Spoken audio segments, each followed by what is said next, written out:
कहते हैं भगवान कृष्ण भी भक्त वत्सल है। जैसा जैसा देवव्रत ने कहा ऐसे ऐसे भगवान ने किया। अब मुस्कुराते हुए भगवान सामने खड़े हो गए। पांडव भगवान से बोले हम क्या करें? अरे करें क्या, जाओ बड़े बुजुर्ग हैं, इनका आशीर्वाद ले लो, है?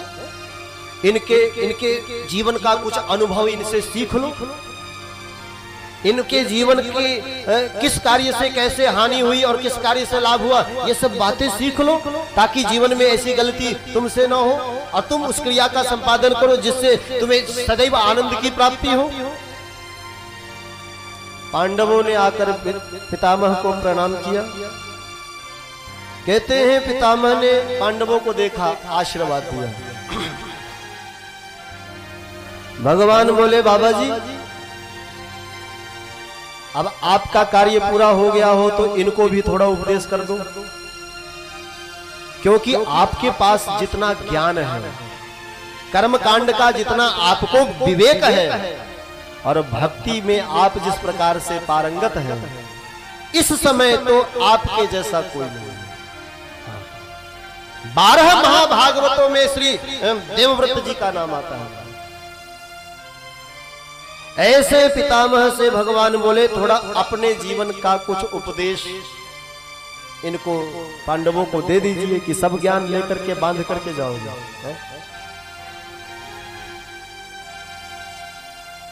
भीष्म पितामह बोले ठीक है, अब आप कह रहे हैं तो, लेकिन आपके रहते हुए मैं उपदेश करूंगा।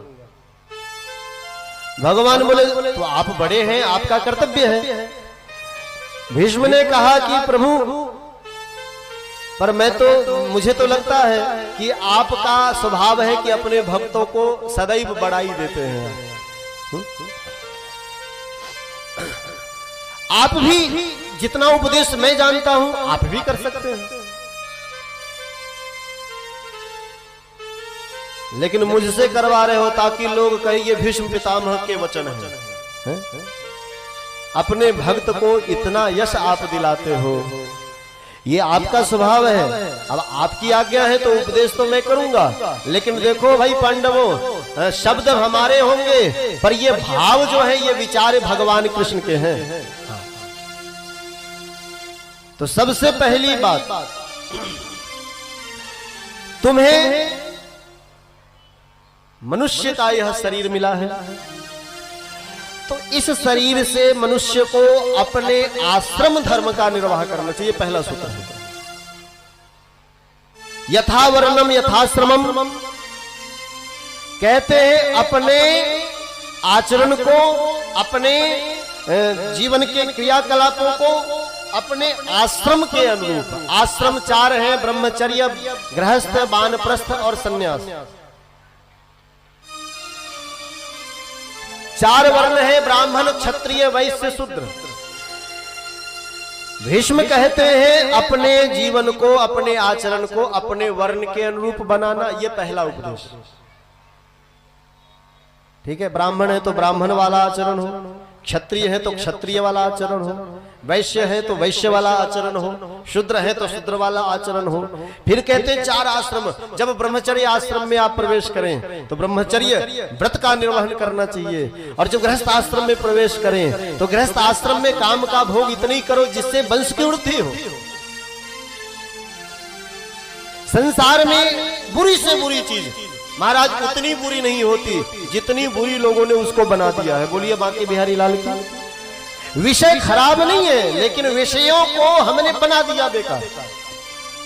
इसलिए भीष्म कहते हैं कि काम का भोग इतना ही करो जिससे तुम्हारा वंश चले। फिर कहते हैं जब उसके बाद धीरे धीरे वानप्रस्थ आश्रम में प्रवेश करना चाहिए आयु के क्रम से। शास्त्रों में तो 100 वर्ष की आयु बताई, 25 वर्ष ब्रह्मचर्य, 25 वर्ष गृहस्थ धर्म में, 25 वर्ष आप वानप्रस्थी बन करके रहो, घर में रहो पर घर के समस्त कार्यों से विरक्त हो जाओ, और बाकी के 25 वर्ष संन्यास लेकर के अयोध्या वृंदावन में जाकर के भगवान का भजन करो। ये 4 आश्रमों की बात है। और चारों आश्रमों में चारों वर्ण के लिए कुछ बातें कॉमन हैं। जो सबको पालन करना चाहिए। वर्ण के अनुसार आप आचरण करो, ये बात ठीक। आश्रम के अनुसार आपका जीवन होना चाहिए, ये बात भी ठीक। लेकिन किसी वर्ण का व्यक्ति हो, किसी भी आश्रम का व्यक्ति हो, कुछ बातें हैं जो सबके लिए सामान्य रूप से लागू होती है। पांडव बोले क्या? तो कहते हैं दान धर्मान राज धर्मान मोक्ष धर्मान विभाग सह स्त्री धर्मान भगवत धर्मान समासभ्यास योगतः धर्मार्थ काम मोक्षांश्च सहोपायान यथा मुने नानाख्यानेतिहासेषु वर्णयामास तत्त्ववित्। दान सबको करना चाहिए, चाहे ब्राह्मण हो, चाहे क्षत्रिय हो, चाहे वैश्य हो, चाहे शूद्र हो, चारों वर्ण को दान करना चाहिए।